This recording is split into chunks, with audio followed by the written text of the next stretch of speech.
বন্ধুরা, আজকে একটা খুব গুরুত্বপূর্ণ প্রশ্ন নিয়ে আপনাদের সঙ্গে আমি কথা বলবো। আর সেটা হলো, আমাদের রাজ্যে কি চুপিসারে এনআরসির মতো প্রক্রিয়া শুরু হয়ে গেল?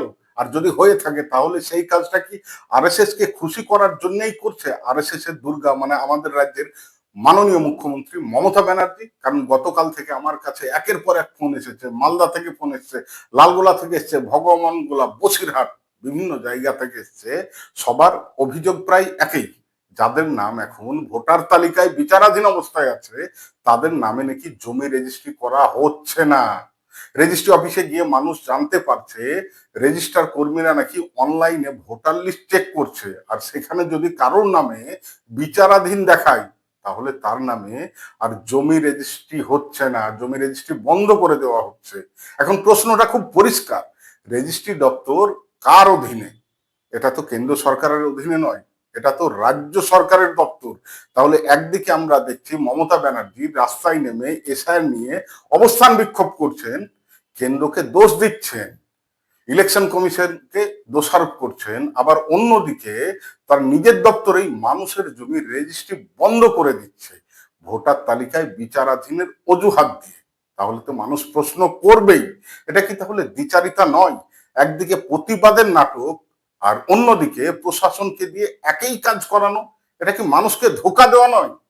আর একটা কথা মনে রাখবেন, কোনো অফিসার নিজের ইচ্ছায় এত বড় সিদ্ধান্ত নেয় না, বা নেওয়ার সাহস বা ক্ষমতা কোনোটাই নেই।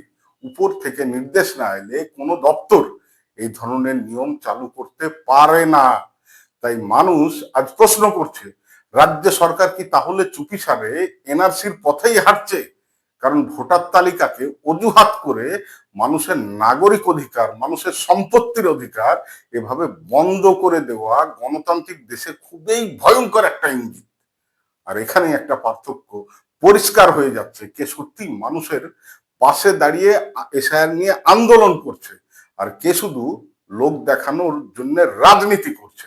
এই এসআইআর ইস্যুতে যদি আপনি দেখেন এই রাজ্যে রাস্তায় নেমে ধারাবাহিক আন্দোলন করছে কারা, তাহলে দেখবেন বামপন্থী দলগুলি এবং আইএসএফ এর জোট, তারাই মানুষের কথা বলছে, মানুষের অধিকার নিয়ে লড়াই করছে। কারণ নাগরিকত্বের প্রশ্নে, ভোটাধিকারের প্রশ্নে মানুষকে সন্দেহের চোখে দেখা, এটা কোনোভাবেই মেনে নেওয়া যায় না। তাই আজকে প্রয়োজন মানুষের ঐক্যবদ্ধ প্রতিবাদ। কারণ আজ যদি একজনের জমি রেজিস্ট্রি বন্ধ হয়, কাল সেটা হাজার হাজার মানুষের ক্ষেত্রেও হতে পারে। গণতন্ত্রে মানুষের অধিকার কোনো সরকারের দয়া নয়, এটা মানুষের সাংবিধানিক অধিকার। তাই আজ মানুষকে সিদ্ধান্ত নিতে হবে নাটক আর বাস্তব আন্দোলনের মধ্যে পার্থক্যটা কোথায়। আর আপনারা কি মনে করেন, সত্যি কি রাজ্যে চুপিসারে এনআরসির মতো প্রক্রিয়া শুরু হয়ে গেছে? আপনাদের মতামত অবশ্যই কমেন্টে লিখবেন, লিখে জানাবেন। ভিডিওটা ভালো লাগলে লাইক করবেন, শেয়ার করবেন, আর চ্যানেলটা সাবস্ক্রাইব করতে ভুলবেন না। ধন্যবাদ।